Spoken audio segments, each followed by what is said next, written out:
Hi there, I'm Danny Henderson. Welcome back to my full disclosure of everything channel, be it Bigfoot, be it aliens, be it UFOs, be it spacecraft, be it the corrupt, monstrous leaders on this entire globe, be it the trafficking that even the police get involved in doing. Oh, yes, they do.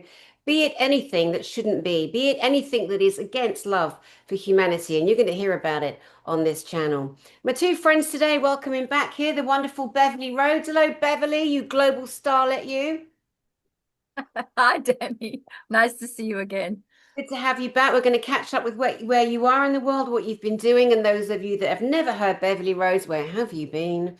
Beverly's long-term history of being trafficked by a horrendous monster through childhood. She wrote her book, The Horse Girl. So many things about this lady, right up to the present moments where she recently remote viewed to find a 13-year-old trafficked little girl with Big Homie, who was a former bodyguard around the Diddy monsters. And not saying Diddy was involved, but stepping aside, Big Homie actually followed Beverly Rhodes' instruction and the remote viewing team she has, and they found that little girl and they rescued her from the house where Beverly Rhodes said she was. So that's a little bit on Beverly Rhodes over here, darlings. Now we're going to move to Akwana, her spirit name, Akwana, a native Indian, as they would be called rudely, not your real names, from the Muscovee tribe, my love. How are you? I'm doing very well. Thank you for having me today. Appreciate it. Always, always good to have you. And it's, people would look at you, and of course, because of the repression we feel to not say anything, say, well, you're a native Indian, you're quite pale. I did say that, and I'll say it again. You're very Yep. pale for an Indian, pure blood, hybrid, pedigree, whatever you want to call it. Let's see how many people are offended by that. Get over it, guys. Loads. Program, right? It's a program. Don't be triggered. We can say whatever we like. We're not being rude. We're being real. We're being loving. We're saying the things we think. This is how we use our brains. You are paler because the Scottish and the Irish that were enslaved, kidnapped into America and Florida, when nobody else wanted them, the ones that escaped actually bred with the beautiful people, which is why one of your emblems is it looks like a Celtic knot, doesn't it? The sign for your It tribe. does. It Yeah. does. It does. Yeah. It's the symbol. Wait, let me see if you can see it on my shirt there. It's essentially a Celtic knot, but we reference it as our Creek knot because we have been intermarried with them for hundreds of years. So yes, I am a lot more pale than you'll see in like the Western side of things. But that's all right. Super native. I've got my culture, my identity. So let's rock and roll. It doesn't matter color wise. I love it. Show us it again because now I've got you on full screen. Oh, gotcha. Okay, here you go. So it's basically like you see, it's a Celtic knot essentially, but it's our Greek knot that goes. It shows the dance that the women do around the fire, and it also is representative of the four seasons, four cardinal directions, and then the four stages of life that we go through. Fantastic. Now, Beverly Rhodes, my lovely, gorgeous queen, you've been doing some big travel. You've been making some big changes in your beautiful life. And tell us where you are now and what you're doing and why. Right. Well, thank you, Danny. So, I've been interested in different tribes across America for quite some time and decided that by coming to the States, I would start looking at sacred lands, reviewing more importantly the possibility of the Alawans. So that's Bigfoot or Sasquatch, but more along the lines of the Alawan. So the interdimensional beings, looking at where are the sacred sites? Where are they pitching up? How are they being seen? Who is seeing them? And then talking to not only the Creek Muscogee, who have a feeding station for them and provide gifts and provide all sorts of fruit and different aspects on a very special table that they've prepared of ancient oak. And then taking that and taking it one step further, looking at what is in each of these sites, what is common to each of the sites, what is it that the Alawan or Bigfoot require in order to move in and out of the dimensions, and then looking at where are these portals because they move through portals, and then investigating each of those portals and seeing how they connect with each other. So that's part of what I'm doing. The second part of what I was doing is I went down to a place in Georgia, which was the Driftwood Beach, and because that also has a very unusual feel about it. And that's where driftwood from all over the world is washed up onto the beach.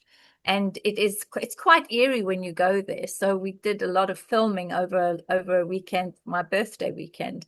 We filmed pretty much all over Driftwood Beach. And then we also found that somebody had planted an unusual tree just off the beach line, and everyone was putting offerings, shell offerings. So shells with a hole in them. So almost like a hagstone, a traditional hagstone, but a shell. And they were threading them onto the tree with all their wishes. And the tree was completely and utterly filled with all these wishes from everybody. So these are unknown sort of sacred sites where people are taking their beautiful energy and are leaving offerings and praying and making wishes and asking the universe and doing their intentions on beaches, on lakes, in swamps, in areas where they feel that Mother Nature, universe, and all of the elementals are listening to them. So what I'm trying to do with the series is I'm trying to be able to find unusual places across the Americas that have a very different energy. So staying away from, the main central areas, if you know what I mean, so that we're not going to same old, same old. We're going to something that has a different energy, that's a pure energy, that's a fresh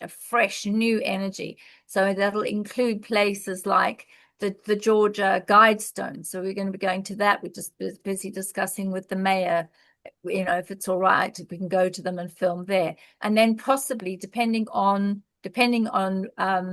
whether or not we get sponsorship, we might be doing New Orleans as well, is going to New Orleans and filming there, because obviously being a vamp caretaker, or as I was called, nanny to the vampires, being nanny to the vampires, I'm going to go off and see if I can see some unusual energies in New Orleans. So that's also on the cards as well.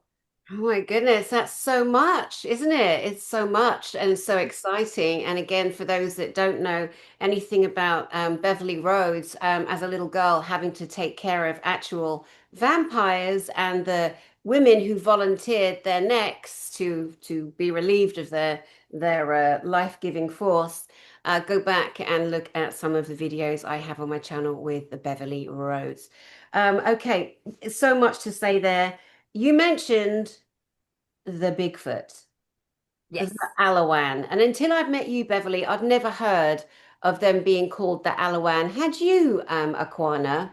No, I hadn't, but I do like the name a lot better. It's a good name, and it's far less offensive than some of the other ones. Yeah, So I really like it. you can't imagine because these beautiful beings, they're so clever, they're so sensitive, they're so brilliant, they're so 5,000 steps ahead of us.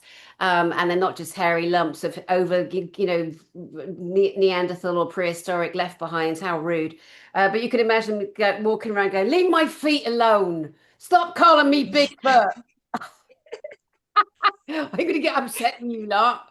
But anyway, I digress slightly because Akwana, please share with us again for those that have never seen you. There's a few, three, four now with dear Akwana on my channel, guys, and with Beverly Rhodes at the same time. And Akwana has her own connection to the Alawan, the Bigfoot, the Sasquatch, the Abominable Snowman. But your tribe, the Muscovee or the Creeks, you have a different name. What is that name, darling? So we call them the Stajabko, which so that's like the tall or the long one. Essentially, it's kind of like a stretched person. So because they're much bigger, and we have a very Native American culture has a very lengthy history of recognizing these amazing beings for what they are, which is just these interdimensional, just gorgeous creatures. And I take the time to feed them, to make offerings to them. And I've got one that she's beautiful, and she's been visiting me now for a long time. And the kind of the first really encounters that I ever had with it with these beings was when I was 7 or 8, and had encountered one of the Yeti type the in the cold weather. So they're amazing. And I did take Beverly to an area that is a portal type of place for them because I wanted to see what her take was on it because I've never been able to really understand this particular road. And we saw something running across the road and neither one of us could figure out what it was. So the animals, the beings were all very active. I think they knew she was visiting. Yeah, and it's so lovely again that you can confirm that you've had so many years of connection with Alawan, Bigfoot, Yeti, Yowie, they're called the Yowie. Is it Australia they're called them the Yowie? And then it gets confusing because Yeah. in Hawaii, where I used to live on the island of Kauai, they call us regular white Western people Howleys. Think it's Howleys. Oh, So all these different names and places we lived around the world, it gets a bit confusing at right. times. But well, the other day you girls actually took a photograph, didn't you, of Bigfoot? Yes, yes, sure did. Yeah. Sure did. It was kind of bouncing around in the woods area and it's a very shimmery kind of an energy that you see. And I could not get it to stay still. So I was like, just please stay still. And it moved like 3 times. So I finally just got the phone, went into the woods and recorded where I was seeing it. And one of Beverly's amazing individuals that she works with her channel was able to still shot it and find it in the video, which was amazing. Why don't we just share it so everybody can see? Oh, Perfect. go for Yes. it. Go for it. All right, I put it on my Facebook as a way to actually get us to be able to view it. And here is Bigfoot, aka Alawan, seen in Dead River, Bruce, Florida, Beverly Rhodes, and Akwana Tucker. And this was yesterday, just yesterday. How can I? Okay, can we see? So we're kind of looking. Here is a very obvious, beautiful face. There's like kind of an arm going up there. Hmm. And it's like the more you look, the more you see, because if we see this one here, it's almost like there are two faces. So Yeah. Mhm. this is just so solid looking. This is an AI rendition your Yeah. friend made to try Mm. to help us. Can you see all this over here, the white space? Can you see that? Yeah. Let's Mhm. Yeah. Yeah, I don't normally share on Facebook, but we were in a hurry, weren't we, to get this up. So let's just go back here. Yeah, it's just quite remarkable. I mean, how tall you were there? How tall would that have been, Akwana? I would say 9, 10 feet at least, Yeah. 9 or 10 feet tall. It very large. But it was definitely one of the Alawan type that I recognize and know. I believe the ones that they reference as the Bigfoot are perhaps not they're not as friendly per se or show themselves as much to people. Yeah. So from what Beverly's explained, the ones that we have kind of down here are a little bit different. And yeah, Mm. Yeah. Yeah. They look very, they look very big. they look different. They look very different. They have a different energy. They're very sparkly. That was you, Yes. Bev. Oh, was it? Oh, sorry. You know Um, what? I sat on the phone. It definitely was one of those where, what do they call them? A pocket dial. I nearly said something else there. dial, Oh. Sorry. dial. Um, yes, we digress slightly.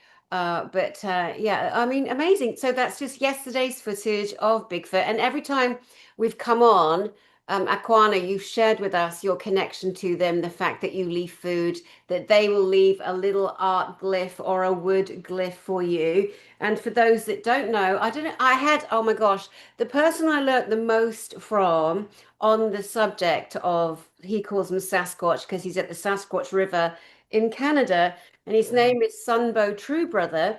He's a beautiful French Canadian. I forget his first name, Jean Laurent, something like that. a real mountain man, lives way in the woods. I invited him to speak at my very first Gsic in Orlando. It would have taken him 8 hours just to come out of the woods. So we decided Wow. to have him on Zoom, yeah. And he didn't have a proper phone. He had a little snap thing, a Nokia thing, or so it was really difficult. And he's such a beautiful man, like living a natural life and filming deer. And he films, and he's built a house in the middle of the forest. And so I Wow. learned from him how smart they are, how multi-dimensional they are, that they have spacecraft, that they are on and off planet. But because the information is so repressed, oh, it be a scary beast in the moors, it be, it's going to eat you alive and kill you. Wear your eyes on a necklace. And we've been so terrorized, haven't we? Yeah, and yet all three of us have had a beautiful experience with one of these beautiful Yes. beings. What do you call the feminine, the girl that comes around your around the reservation? Well, so I haven't actually named her, and that's why I'm very excited that Beverly is here because I'm hoping that she will get her name for me. I know if anybody can get the name, Beverly can get that name. But she hasn't told me her name yet, She the one of the more recent encounters that I had was she had a little one with her, and I say little. This it was probably 4 or 5 feet tall, but that she was letting me kind of just acknowledge and to see in the distance. So we're making progress, but I know Beverly can get her name. I do. Ah, She is quite amazing, I must say. She's if you can call them pretty, they are very unusual, this particular type of Alawan.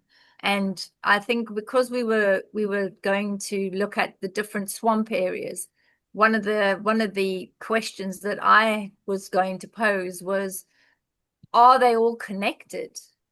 Because there's different areas, different types of swamps, different types of forest around each of the swamps.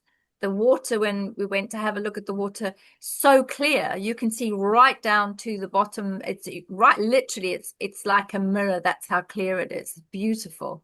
So I can understand why they would, why they would come in and out of that particular area because it's so vast. And it's so obvious because I said, well, how are we going to work out about the portal and how are we going to work out how they're coming in and how are they going out? What's the entrance and what's the exit? And what we did was an experiment yesterday. Akwana said, right, I'm going to drive in and it's going to feel like it's going to take 4 hours to get down to Dead River. But then you'll see when we go through the portal, then you get down to the river, down to that beautiful area. But you said, time it to see how quickly we're going to get out on the other side. And it was, you were driving and driving and driving and driving and driving. You think, oh my God, this is taking forever. Eventually you get down to the river and you can see all the stuff. And it really was like half an hour to even longer to get down to the river. And we turned around, did some last bits of shots and filming, saw this thing go flying across the road. And then literally within less than 10 minutes, suddenly you're now at the gravesite getting to the interstate. And I thought, hang on a minute, what happened there? It took us forever to get down there. So what we thought was, it looks like the road going in goes through transverses and goes through the portal and then ends up at Dead River.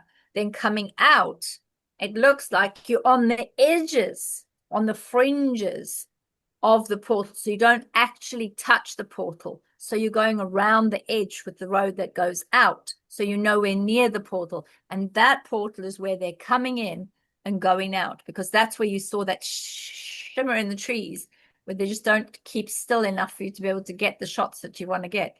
But it's very obvious. And we saw a lot of deer, we saw all sorts of different, lots of squirrels and lots of different animals. And then this one that we have no idea what it was. It just went in front of the car. I thought, what on earth was that? So who knows what it was, but there's a lot of activity in that area. So we'll be looking at that and looking at a couple of others. So yeah, it was a very interesting time. my goodness. What did you perceive there, Akwana? So this road is well known, especially amongst tribal members, and actually the entire area of Bruce is essentially like a portal because it's a very small area, and we were led here by one of our past leaders who was a prophet, and he was led to this area specifically to avoid the Indian removal because he was told we would be safe here. But interestingly, Beverly, when she got near the area, she didn't know like where she was at the time or anything.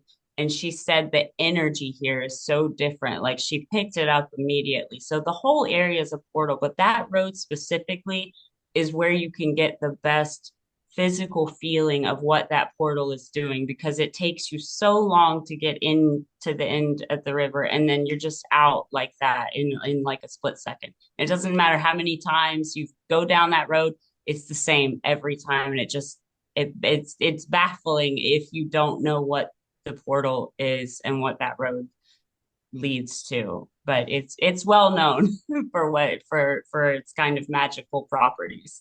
That's great and wonderful and also tragic to say the phrase Indian removal. What they mean was the assassination and murder and genocide and enslavement and everything else you can imagine in between to our beloved brothers and sisters of every tribe across America, in particular at the time you're mentioning. And Indian removal. It's a bit like the monstrous murdering genocider Bill Gates. Yes, Bill Gates is a monstrous murdering genocider. All right. And him with his now is a those who are vaccine reluctant. So he's made his little homemade mosquitoes that he's been working on for years. I was tracking that story 10, 15 years ago when it first came out. Him making, Yeah. well, it was a good thing, of course. We always do, don't we? A good thing that he was making these mosquitoes that would then kill real mosquitoes because mosquitoes are the single biggest killer on the entire planet, followed by religion, of course, and all the wars in that name. But mosquitoes, but no, no, he's modified them. You know, drone technology is now a thing, and he's going to be releasing apparently. I mean, I believe it. And anyone with any sense of intuition, look in the face of that monster. Yeah, and get over the illusion, the mask of the, oh no, he's a celebrity. He's got a charity. Oh, he's a philanthropist. Oh, he's babies. Now, he murdered several thousand African people and sterilized others. Go look it up. Go look it up. It's not gossip, eh? You got to be careful what comes out your mouth online, people. Say it if it's true. If it's not true, don't say it. Anyway, moving swiftly back to the Indian removal. Again, we've discussed it on this channel with you two ladies and some of the tribal assaults and tragedies that have happened. And your tribe, the Creeks or the Muscovee tribe, have survived because of people like that great prophet. Tell us the name of the road so people can go look for themselves, and also tell us about the swamp ape. Let's cover that insult to the Auana. Yes. So the name of the road is called Dead River Road, and it's at the very start of the road is one of our burial grounds. So our family, we've been being buried there for hundreds of years, and I believe specifically it's because of the energy of the land. So that's in Bruce, Florida. It's in the Panhandle, northwest part of Florida. And as for the skunk ape, as they call it here, or the swamp ape, it's just a highly offensive term to them because it like you said with the Bigfoot and all that, it's just people name it the most quote obvious thing, and because they do have a scent, they went with skunk ape, but it's rude and they really don't like it. And the girl, the one that I have, she's beautiful, and if you saw her, that would be the last thing that you'd want to do is to offend her. She's just amazing. She's really, really something special. So Alawan is a much nicer term. And I believe Beverly said she received that information directly from them that interdimensionally that is the term that they go by. So I respect that, and that's what the term I've been using, or our native terms to job code, which is also they don't seem to be offended by that term. Can you spell it, the native term? So it's ESTE. In English, it would be JABKO, Ested Job Code. In our language, it would have a lot of different vowels and letters, but yes, Stajabko. Sajagpo. Every time you've tried to say it, there's a little interruption, and I haven't caught it once yet. So let's. Okay, so yeah, so it would like yeah, este job, like get a job, este job co. SD Job Co. Correct. Mm. Yes, yes, that's SD correct. Co. SD Job Co. And this is the native Yes, people across the land known as America. This is what they would call it. I wonder if Yes. other tribes, do you know if other tribes also call it the same? I'm not sure what other tribes call it. I know that the Creek Indians and then also the other Florida tribes like the Seminoles and the Miccosukee, we tend to go with the Stajabko label, but I'm not sure like your friend in Canada, I don't know what they would call it, but I would really be interested to know like what their native term is as well. Well, I know Sambo True Brother told me that they call them the Sasquatch because they were on the Sasquatch River. That's where he had his first. And then the native people there on the Sasquatch River gave Sambo True Brother, I believe, his beautiful native name for Sambo True Brother. And he's so honored and revered because they can see hearts, the good hearts of people. Yeah. So I love that I don't just have one major because there's a lot of people that claim to have Sasquatch or Alawan or Sujako experiences, and it's absolute bollocks. It's just fantasy, Yes. unfortunately, or a screen memory, or a need to belong to something. I mean, don't we all have enough going on, Right. and it's like the people that are dishonest and lie, bless their hearts, for whatever reason, they put themselves through that stress. But then it's remembering the lies. They've got to keep remembering every lie they told. You know, Yeah. I had someone the other day saying to me, Danny, you said that Thorhan, our Pleiadian friend, Thorhan smells of sulfur. I'm like, no, I never said that. A, because it's not true. And I'm so happy. Everything I put into the field online, every paranormal ET contactee, everything. I don't have an issue. Ask me a question anytime. Surprise me with a question, and I'll answer it because I've experienced it. It's not Exactly. someone else's story that I have to remember. Exactly. This person was kind of insistent, no, I remember you said Thorhan came into your flat. No, Thorhan came into my house in Costa Rica on top of the mountain. I can say the street now because I've sold the house. Buenos Aires Street, right at the top, in the jungle, no other houses around. Now there's probably tons. And he came in and he didn't smell of sulfur. That's what the grey smell of. And the Draco Yeah. smells death. Yeah. Thorhan smells beautiful. I was too busy looking at his bottom actually, and his sidearm and his beautiful blonde hair.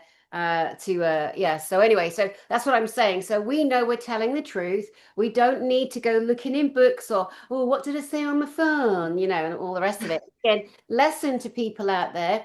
There's so much awful, horrible attacking and division, people lying about us, about other people online. It's just so shocking. And so, guys, you got to do your own check-in. You got to do your own discernment. Go back and look at old interviews people did if you can be bothered, and go check their work. The Andromedans are checking the Pleiadians. Like no one on or off planet is getting away with anything, and we just got to stop listening to gossip.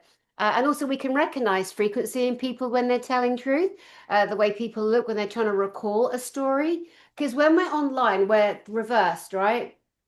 Right? That this Yes. is my right side, but I think on camera it looks like it's my left side. I think it's something about the mirroring or whatever. So I people think you're might get right. confused, right? Looking up. I think when you're trying to remember something, I forget which way you look that way. And if you're lying or if you're creating a story, you look elsewhere because you're pulling a story together in the moment. So you really can, tell the people who are the Billy bullshitters. And I think it's time that other people got more aware of that and pulled back and don't get involved in the gossip, but don't stop yourself living life, going to a Gisik conference, going to a place of learning, getting in the car and making a plan to go to Bruce on the Dead River Road and explore that. And, in terms of doing that, Akwana, how would you recommend that people on the seeker's journey, the spiritual journey, how would they protect themselves in your culture going to a place like that with a portal and a gravesite and So our greatest protections are going to be through smudging. I found cedar when you smudge with cedar, it's one of our most sacred plants, is especially powerful, and it's got a very buzzy kind of energy when you use it. So you end up, it's almost like a euphoria as well. So we use smudge, like smudge practices. You can do a fire, talk to your ancestors, ask them for guidance, for protection, and they will be there. They will show up to you in forms that you recognize. For us, we recognize them in crows and dragonflies. And I've noticed it's when I ask them to come watch over me, dragonflies just buzz everywhere. When we were on the road, they were all over the place. So yeah, so we do smudging, and I speak with my guides and my ancestors is the most powerful way. That's And beautiful. bring an offering also. Bring an offering. Tobacco offering is good. Sweets, they really love fruits and sweets, chocolates, something. Bring honey, bring an offering as well. And I think you'll get along just fine with all the creatures there, because there's also a lot of elementals out there too. So they enjoy as Tell people what smudging is. I know we know, but some well. people. Okay. So smudging is when you take sacred plants. So for us, we have sage, tobacco, cedar, or sweetgrass are our four, and we do things in fours as a sacred number. And you'll light it and just cover your body in it and in the smoke, and it clears out that energy, cleans up your energy really nicely. And especially if you can smudge using a shell to have that connection between the sky and the water as well, it's even more powerful. So yeah, just smudge yourself all over. Make sure you get your back. A lot of people forget that, the back of the neck and the lower back when you're smudging, and you'll be good to go. And the ancestors also, they, especially if you've got like tobacco, they recognize those scents, and they will show up as well. Brilliant. So, I was trying to find a bunch of sage. I can't. I've got a whole new box. I don't know what I've done with it. oh, did you? Oh, nice. Did you So get the white sage? yeah, and I love it. I absolutely love it. Yeah. And I get stuff that's like been double wrapped and been blessed, and it's just nice. It just adds to an element of, I It guess, does. ancient cellular memory that we're not quite sure definitely where that comes from, but we just have this kind of resonance and this reverence for Yes. ritual, for protection ritual. Beverly, as a woman of the world, as a woman who remembers her past lives, as a woman who's lived 15 lives in one life already, what would you recommend people do to protect themselves to go to a place like Bruce and discover portals and protect themselves from energy there? That's a good question. I think preparation for going to these places is key, because the universe has a way of surprising us. It does. And when you go to these places, because they are portals, you never know what's coming in and what's going out at the same time. You could end up driving down those roads, or you could be doing something at the time where you arrive just at the time when something is going to be moving through that particular point. So there's one of two things that are important. You can either create an invisibility cloak so that they don't see you, so that you can view and observe those beautiful beings that are transmuting themselves from one dimension to another. You can watch them carefully from afar and see those energies, but not be harmed by them. Or the other is just to protect yourself in such a way that you can interact with them, but safely. So that would be, I would put a pouch, some sort of a medicine pouch or some sort of a little pouch. And if you're female, put it into your bra or pin it to your clothes. And then I would put things like amethyst. I would put salt, maybe pink salt, and I would put cinnamon. So I do put a little stick of cinnamon a lot of times in mine, because it does ward off any of the darker energies. So they don't like the smell, and try to eat something with cinnamon in it, either chips with cinnamon or sweets with cinnamon or something like that, because then it's coming out of the pores of your skin. And because Florida is extremely hot and humid, it does help a lot. And that cinnamon does go out and causes a barrier. I would also recommend doing, as Akwana said, a smudging, so that everything is clear and cleansed. The other thing that I do, which will probably sound a bit weird, but it does work, is that because your energy comes from your mouth, I would make sure that whatever your energy is around your mouth, make sure that that is totally clear and cleansed. So you can do a mouthwash that washes all those energies out. And I would also do a spray of cleansed or water, which is a clear distilled water. Distill it around the body. Do that fine spray. So if there's anything stuck, this goo, black goo that we sometimes get that's stuck aurically, I would spray that as well, just to make sure everything is clear, and then be very, very have a plan of what you want to go to, where you want to go, and then make sure that you know what you're looking for, rather than just driving and thinking, well, let's hope we see something. And have a look at the area, maybe look at the area on a map and see where the undulations are, because you can get topography maps that will tell you where the undulations are in the map, and say, right, this is an obvious area, or that's an obvious area. Or look at, particularly for the Dead River, have a look at, and I think there was a piece in the middle of Dead River itself, if I remember. I think we took photos of it. There was a section in the middle that you can take a boat, go into the jetty and get across that into the center. There was a lot happening in the center, but because there were yellow flies and some other critters that were out at the time, we didn't go further, but we have a plan to do that. And there was a lot of information that was happening. You could see this. So make sure you have a plan, because that area is ginormous. It's huge. And the trees I've never seen bark like that. And they are some of the tallest trees I've ever seen. And it's very, very dense bush and forest. And the deer were literally right there and then ran across the road. And they were so well camouflaged, you couldn't see them until you were right on top of them, and off they went. But make sure you have a plan, and make sure you take lots of water with you.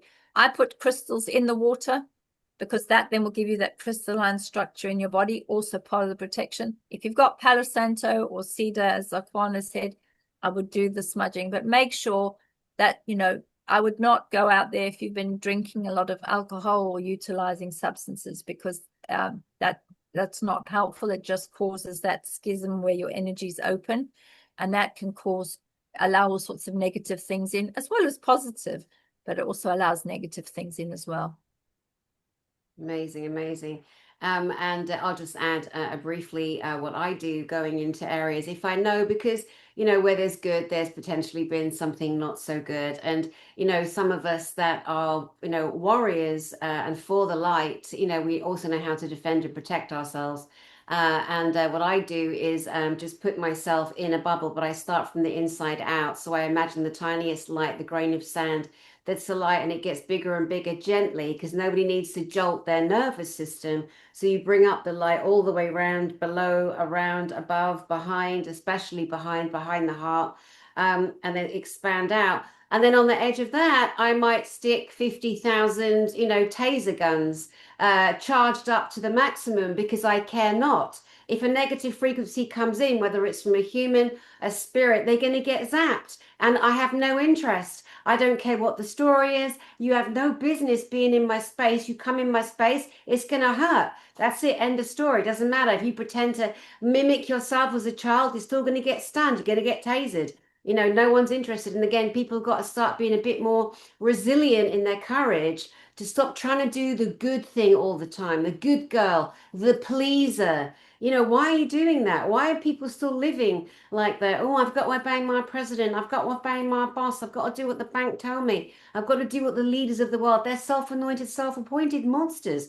So many of them. I do encourage people to absolutely refuse authority, refuse it.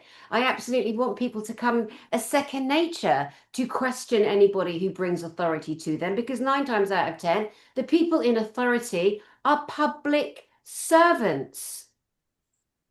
Did we get that? They're servants. They're in service to you guys. They're in service to us. It's their job to serve us. Just saying. Saying. Now, talking about people being in service to us, let's talk a little bit about the Indian Council and some of the updates there in your tribe in particular, Akwana. Okay, sure. So if you haven't seen the prior appearances, our tribe is striving for federal recognition so that we can have our own reservation, our own school system, healthcare, take care of people that are underserved, and especially Native people that are underserved.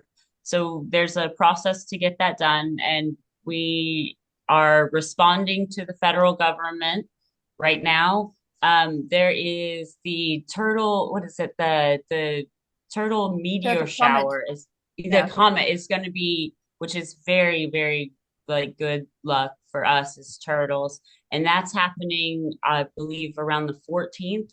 So we're trying to get our response to the federal government done during that time so that we can utilize that energy of the turtle, because the turtles for us are the most sacred animal that we have, since they saved the earth from the great flood, and they represent the women's side, and all of our most powerful leaders have been women. So the ones that have passed on have been around, especially, and with this turtle comment, I think it's the best time ever for us, and to be doing this response.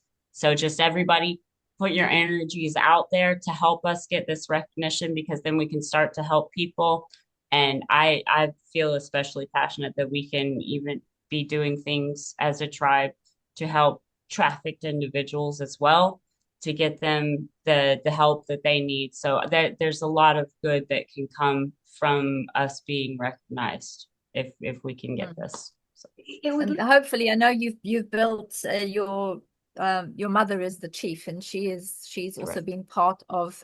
You showed us the clinic the other day, that there was a clinic that was utilized, and unfortunately, there haven't been any. I don't know how long it was that there haven't been any doctors that have been able to volunteer their services free of charge. So Yeah. I'll show you. This is the council house. And next to the council house, I think it's on this side over here, there is the clinic. Can you explain a bit about, when was the last time that there was free medical services provided on the land in that beautiful clinic that you've got that's basically standing open now because there's no doctors? Could you Exactly. elaborate a bit, please? Yeah, sure. So it has been probably 3 or 4 years. We were working through with a group called Pan Care that helps across the panhandle of Florida. And we had a building that was brought here that was converted, that could be used as a clinic for people that do not have health insurance. Because for those of you that don't live in the United States, you have to pay for your health insurance, and even the supposedly cheapest kind, you're looking at $400 or $500 a month, and people with families, they can't afford that, so this was to help the like more poor community. And we did have doctors. It was, as you said, on a volunteer basis for the doctors to come out here and help, and they were out here it was like twice a week, and then it became once a week, and then it was like maybe once a month, until nobody's coming out here. So we do have this clinic that's not being used, but if we had people willing to help, that could be, and then we could help the community, because around here especially, they're below the poverty line, the majority. It's just So it'll take one single being, human, with a heart and with courage and love for his brothers and his sisters, or her brothers and her sisters, to step up. And there will be a domino effect. I mean, they've tried Yeah. to assassinate and genocide your tribe and all of your history by the Indian removal. And yet you would think there would be somebody with brains, which there clearly hasn't been so far, in the American government that will honor the tribes that were genocided. How could you possibly have all the missing records when you were hiding in the swamps for years? I mean, it's 2020 bloody five, and you are still fighting for recognition. Who is blocking the recognition? This is where you got to go straight to the blockers. Name them, shame them, call them out, like I do on my disclosure channel, disclosing all the monsters on the planet and standing strong with one of them and one of them. We must go self-appointed, self-anointed. I know we have to make a bit fun of it, don't we? Because otherwise we'll just end up crying. I wanted to make a mention on Driftwood Beach. I want to Mm. say to people as well, because you mentioned how much driftwood kind of comes up on the beach there. I remember years ago when I was living in Costa Rica, and I was living in Santa Teresa, which is on the corner of there's one road that is Santa Teresa, and then there's a crossroad that goes to Cobano, the next village through the jungle, and then the road opposite. It's like a crossroads. It goes to a place called Malpayez. And what on earth am I talking about now? What am I Driftwood. Driftwood. Oh my God. And so the road that goes to Cobano also ends at the beach in Malpayez. And there's always, it's a surfing beach, surfers beach. There's always masses and masses, and I'm talking full massive trees that just wash Yeah. up in the ocean where everyone's surfing. And I remember a friend of mine was walking down the beach close to the water, and there was an old man coming towards her, and behind him was masses of driftwood that has been pushed up on the beach, masses of it.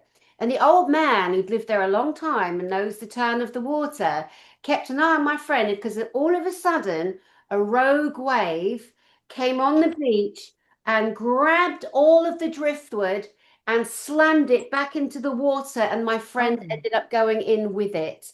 And she said Oh. that man, because she was so stunned at how quickly the driftwood, it was so heavy, actual Wow. Mm. trees. He pulled her out, and because he said he had a feeling he knew, and she thought he was like looking at her the wrong way, but he was getting Mm. ready because he knows the signs. And I said to my friend at the time, I said, "Oh my God, I never would have even thought that that could be a thing." And that's why when we have these discussions, it's important to share it all because it might be something that actually does save someone's life, or they passed it on to someone else, or just having awareness of driftwood going up on the beach. Another Mhm. area I wanted to cover with you ladies was the ancestors and the spirits in these sacred places around the earth. And like you said, Beth, that tree with the shells, I bet that makes a lovely sound in the wind, all those shells. It did. Yeah, Okay, it did. yeah. What a high vibration and all that love intent that's gone into that. And then that's that magical sound. Um, the islands, I'll speak mostly for Kauai. I've been to Oahu and Lanai and where else? Kauai, I lived, Maui. But on Kauai, there is several sacred sites. And a lot of the Hawaiian people residents, which are Polynesian, Japanese, I mean, every single one, there's only like 2% of purebloods left, apparently, because again, they've also been genocided to a point of almost extinct, unfortunately. But they get very, very aggressive to people like me, very, very, very racist to people like me. And I remember saying to a few people that I met out there in Kauai, my love, I'm a returning ancestor. I'm just a blonde with blue eyes this time around. Get over it. But it's inbuilt to protect their land and from the invaders. And I get it. I felt the same way.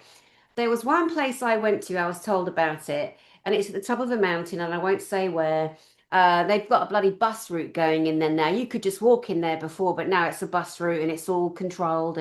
But there's a burial site, and it basically is a heiau at the top. A heiau, which is the Hawaiians' holy temple. It's a burial ground. They will bury their kahunas there, their kings, their queens, and sacred bones. And so anyway, so we were up there and respectfully praying before we entered the heiau, respectfully asking for permission to step onto the heiau, which is basically a flat grass area.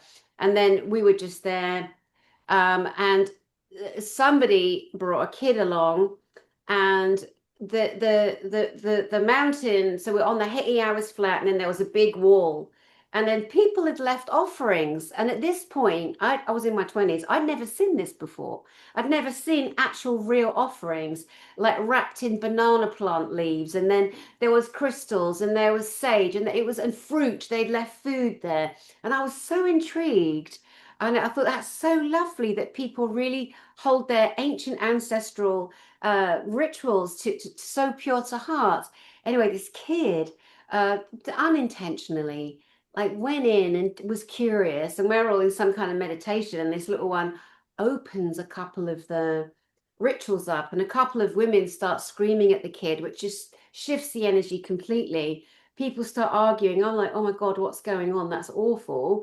That kid didn't realize. But firstly, like, oh, you little shit, why did you touch that? Why didn't you, mum? But it happened.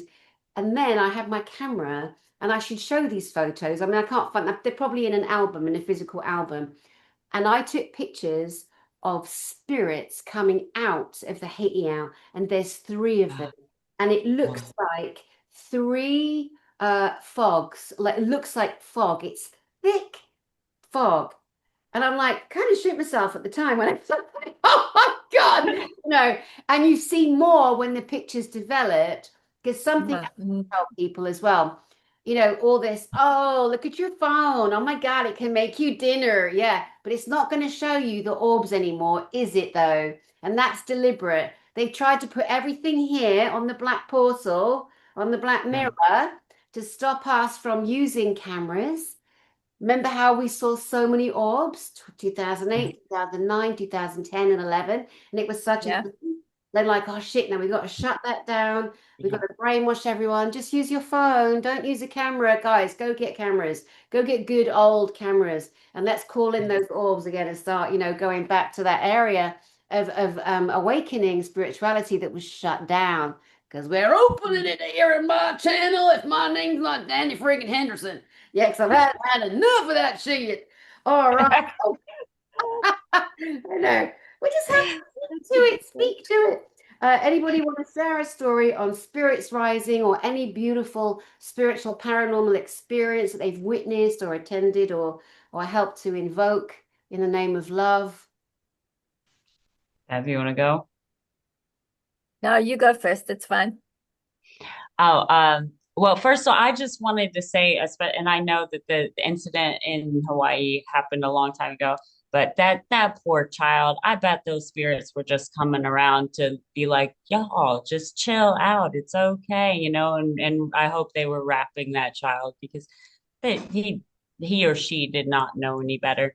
But as far as spirits and everything, I know mine have been very active lately, and I think that's because of the transition with the tribe. But I would just encourage everybody to really try to get in touch with your ancestors, and to also to touch on something that you said earlier about people that make things up. Like, y'all don't have to do that.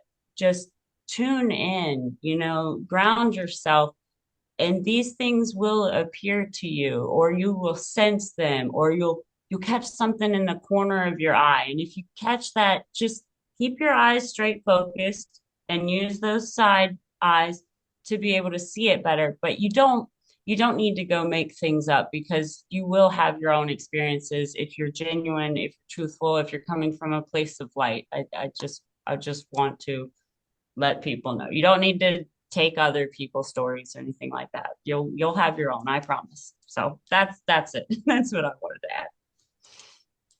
Beautiful. Yeah. Bev?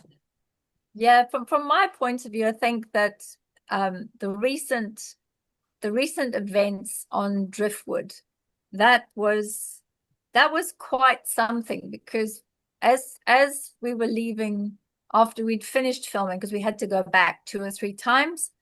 But what was very interesting is the walkway down to Driftwood Beach. It's got really grown over with all the trees. And we'd done all the filming at sunset. We were turning around, getting ready to come back. And the weather was coming in, and there was lightning over the sea. But at that time, you heard this in the trees. And I thought, why is that happening? And I looked in the trees and thought, no, this is something very different. It's almost like saying, don't leave, don't leave. And I'm like, why is this happening? Came off the beach. The other cars were getting ready to leave. So everybody was getting in their cars, and we greeted everyone to say goodbye to them. They were leaving. And then as we approached the car, the keys had gone. Like, disappeared. Literally disappeared into thin air. And I said, well, where are the keys then? And we're asking around who had the keys, no keys. So we get to the car, and now that's it. The sun is going down and we're standing outside of the beach on this road that's deserted, waiting to see where the keys would be. And the issue was that if the car had the keys locked inside the car is a type of car that it would have set an alarm off to say there's something apparently inside the car. That's some sort of security feature of the vehicle. The car was quiet and never said a word.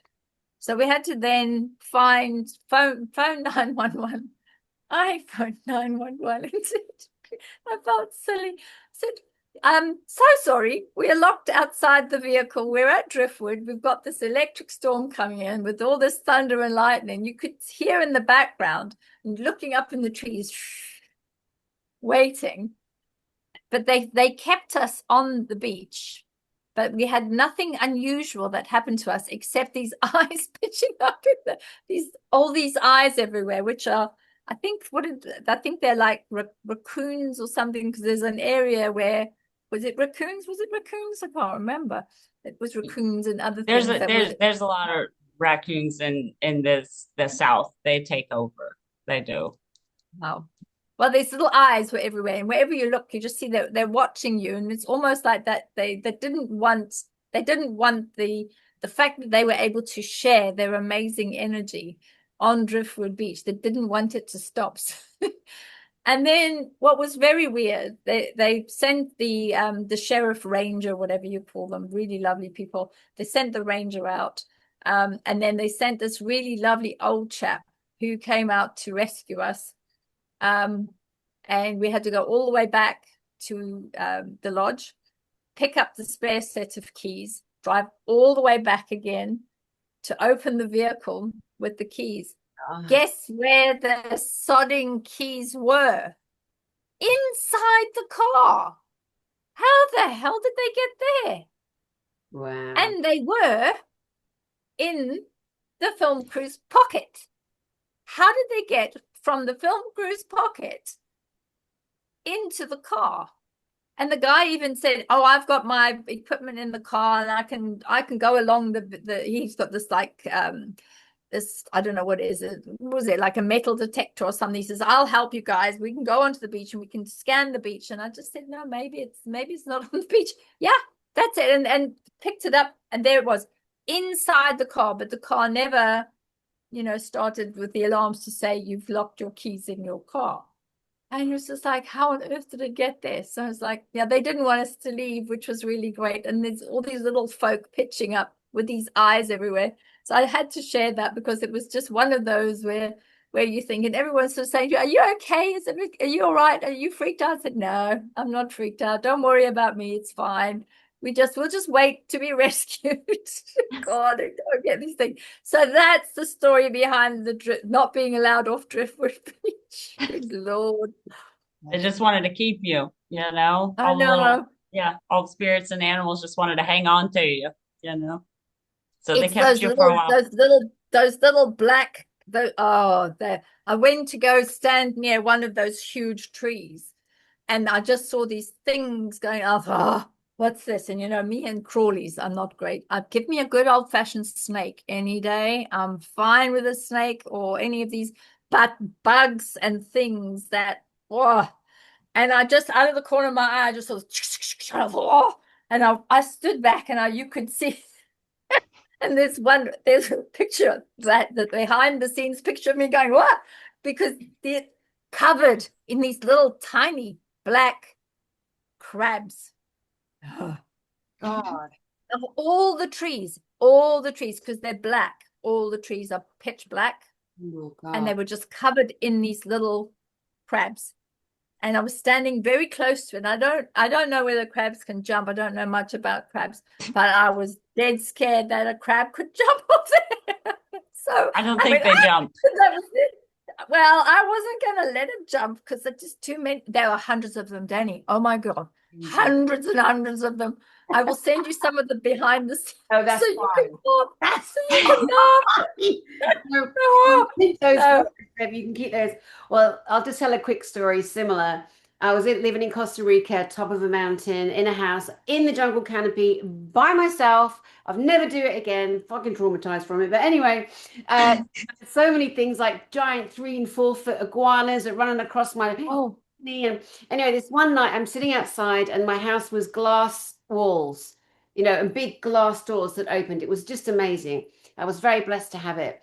And I'm sitting and I'm looking out over the jungle and probably having a glass of wine, smoking a fag, and just contemplating life and listening to all the sounds. And all of a sudden, I'm aware of something here. Now, I'm this close, inches, 2 or 3 inches away from the window, from the glass wall. I look, and there is a spider the size of my oh. hand. Okay. Now, I've got big hands. I'm a piano playing, bagpipe playing. Like, I got big hands, and I'm not a man for those that said I was. I've definitely checked. I am not a man, but I do have big hands, right? All the better to slap you people about with. But anyway, so I look beside me, and there's this big, hairy spider as big as my hand.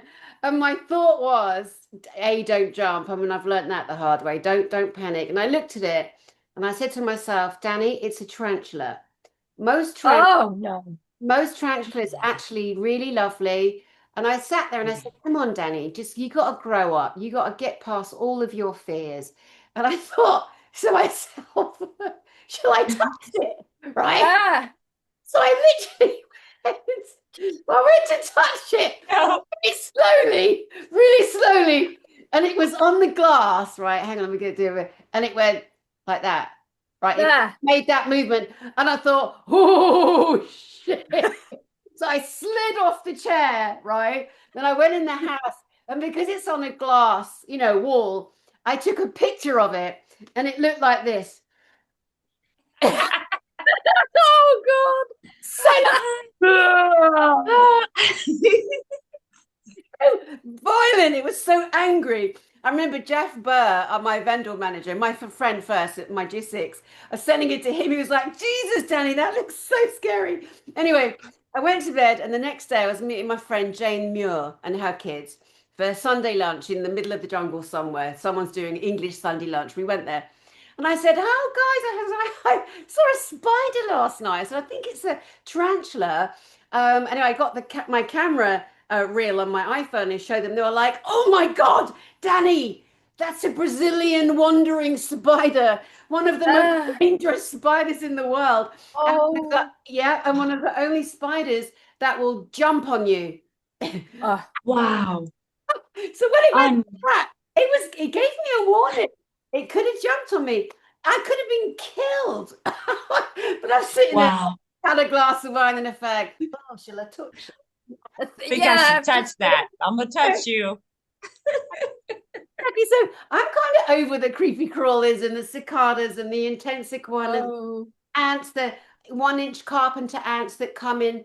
They're hundreds and hundreds of thousands. And you better get out your house because they're going to come in your house, up your walls, over your furniture, and clear out every single bug. Oh, yeah. Happens at least twice a year in the jungle in Costa Rica. Oh, yeah. And Wow. the rains and the howler monkeys. I mean, so many things are beautiful, and so many things they definitely are a learning curve, that's for sure. Anyway, you just provoked that memory of that bloody spider. So people don't touch spiders.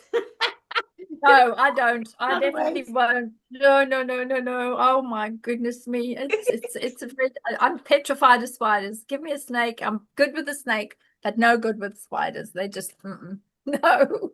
And they do have to be removed. I don't do anything to them. I just say, stay there. I'm going to get somebody who can bring a glass and put it over you and carry it outside because I can't. They just, oh, they scare the life out of me.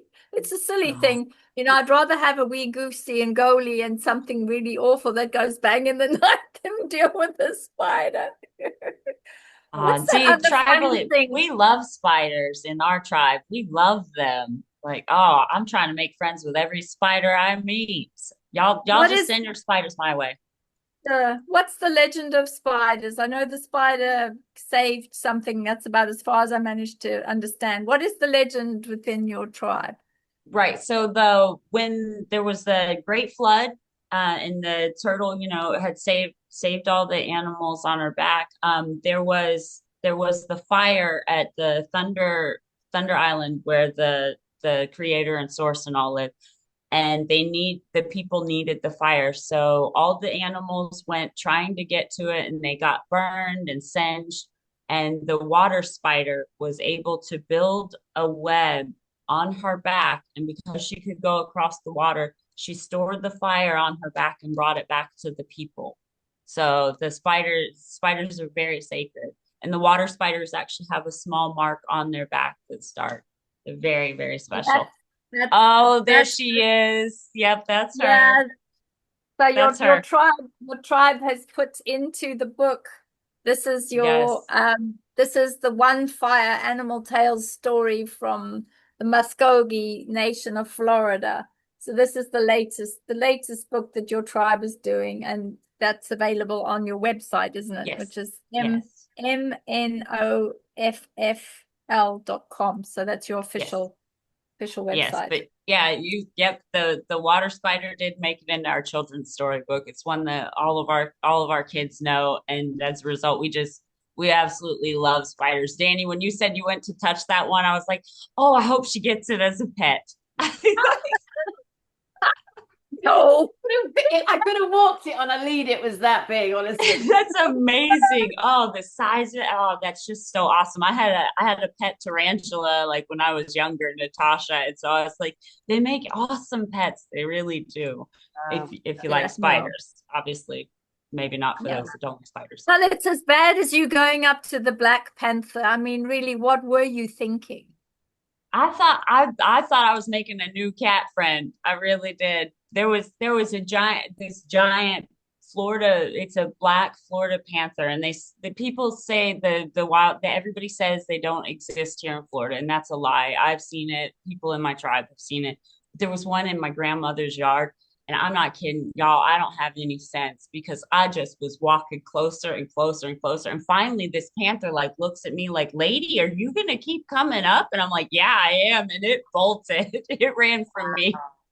Wow, that's Yeah, crazy. but it Wow. was No beautiful, fear, no beautiful. sense, no fear. Just, oh, Mm, I'm going to go and pet a Black Panther. No, because I could have eaten you. yeah, yeah. I wasn't thinking that. I was like, I made a new cat friend. Yeah. So, be Wow. careful, y'all. But the poor thing ran from me because I think I freaked it out by doing that. On the mountain, So, Yeah, yeah. on the mountain where I saw the spider, because it was so remote, they were animals. They looked like cheetahs, but smaller and stubbier. And there was also rumor of Black Panther, and I was just thinking like, oh gosh, that's going to be amazing to see. And my house was built on stilts, so you had to go up a lot of stairs to get to the top of it. Anyway, I saw the Black Panther out the window, and it was so shocking to me because the thing that shocked me the most was it was way smaller, much smaller than I imagined, but its bones, the way it moved, The it way they move. was Yes. shocking. It marked the difference of a black cat, let's say, to a bigger cat, which is what it was.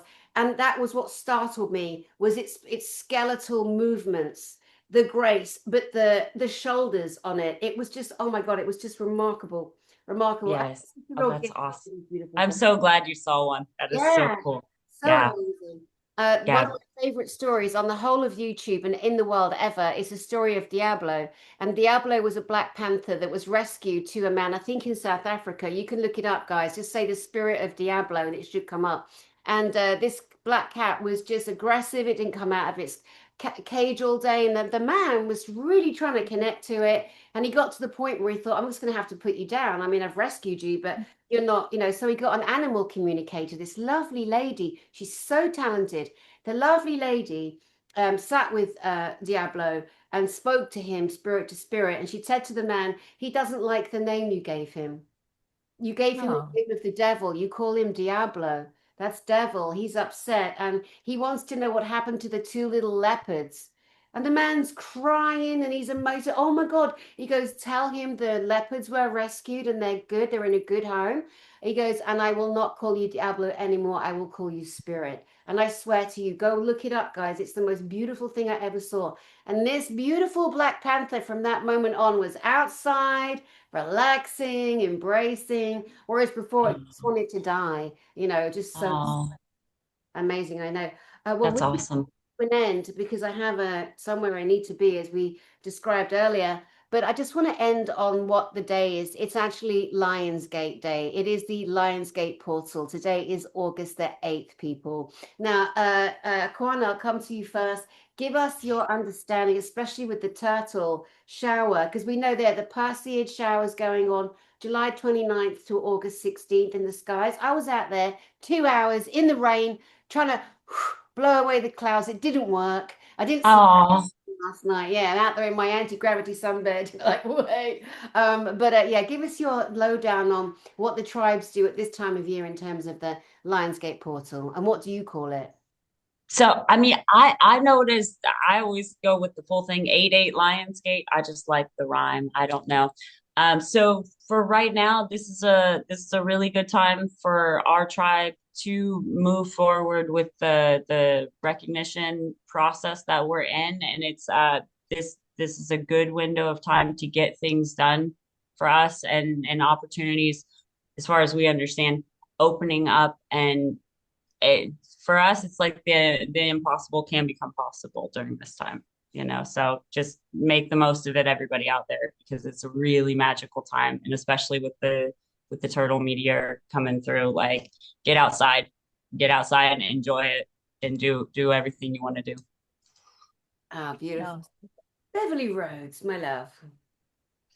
So I would agree with both of you for this particular time. And also the energy is so strong today, and utilize that to put your intentions and define what it is that you want moving forward. Because if anything is going to work for you, it will start today, because you can draw down those energies. We've got more energies today right through until the 14th that we can start pulling down, and allow that energy to embody yourself and send that out. So whatever your intentions are, whatever it is that you decide you want to manifest, make a start with that today, and make sure that you pull that light down, utilize that light and push it out. So the best intentions, use those best intentions, because now is the time you can manifest your new life. Love it. Wonderful.